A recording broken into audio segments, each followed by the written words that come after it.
Hello everyone, this is English Tutor Hub official channel and welcome back to our English lesson where learning English feels like art. And today we shall learn how to use short answers in English.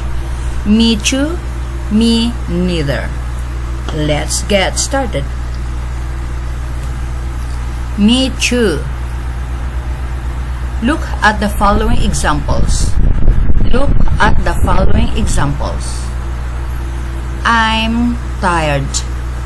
Me too. / so am I. I'm tired. Me too. / so am I. Orally, me too can be said but is more familiar. Orally, me too can be said but is more familiar. She can play the piano. So can he. She can play the piano. So can he. We have visited London. We have visited London. So have we. So have we. In the present and in the past, there is no auxiliary in the affirmative starting sentence. The auxiliaries of these two times are then used. In the present and in the past, there is no auxiliary in the affirmative starting sentence. The auxiliaries of these two times are then used.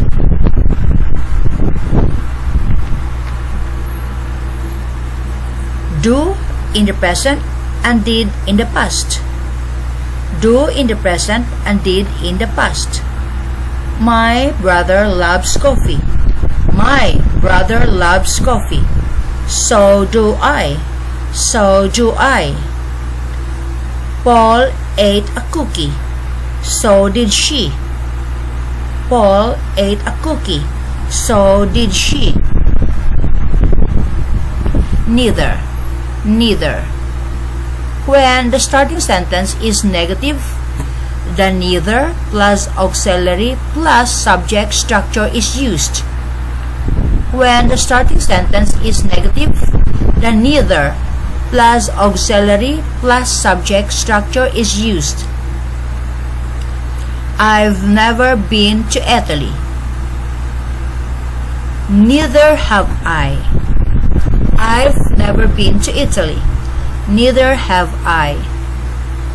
We shouldn't smoke. Neither should I. We shouldn't smoke. Neither should I. Sarah isn't very fat. Neither is her mother. Sarah isn't very fat.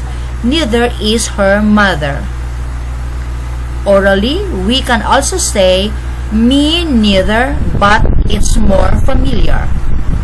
Orally, we can also say me neither, but it's more familiar. I don't / I am. I don't / I am. Look at the following example. Look at the following example. I love pizzas. I don't. I love pizzas. I don't. When the sentence is negative, the affirmative form is used in the contradiction response. When the sentence is negative, the affirmative form is used in the contradiction response. Remember to focus on the I when speaking. Remember to focus on the I when speaking. I'm not tired. I am. I'm not tired. I am. How to say yes? It's true. Yes / no indeed. How to say yes? It's true. Yes / no indeed. When the sentence is affirmative and there is no auxiliary, the affirmative form and the auxiliary do are used. When the sentence is affirmative and there is no auxiliary, the affirmative form and the auxiliary do are used. They succeeded, so they did. They succeeded, so they did. When the sentence is negative and there is, for example, the auxiliary have or another auxiliary, the negative form is answered with the same auxiliary. When the sentence is negative and there is, for example, the auxiliary have or another auxiliary, the negative form is answered with the same auxiliary. They haven't reached a compromise, so they haven't. They haven't reached a compromise, so they haven't. We can also say, yes, you're right, slash, yes, that's true, slash, no, indeed. We can also say, yes, you're right, slash, yes, that's true, slash, no, indeed. Do not confuse the order of the auxiliary. Do not confuse the order of the auxiliary. Compare the following two sentences. Compare the following two sentences. I succeeded, so did he. I succeeded, so did he. He succeeded, so he did. He succeeded, so he did.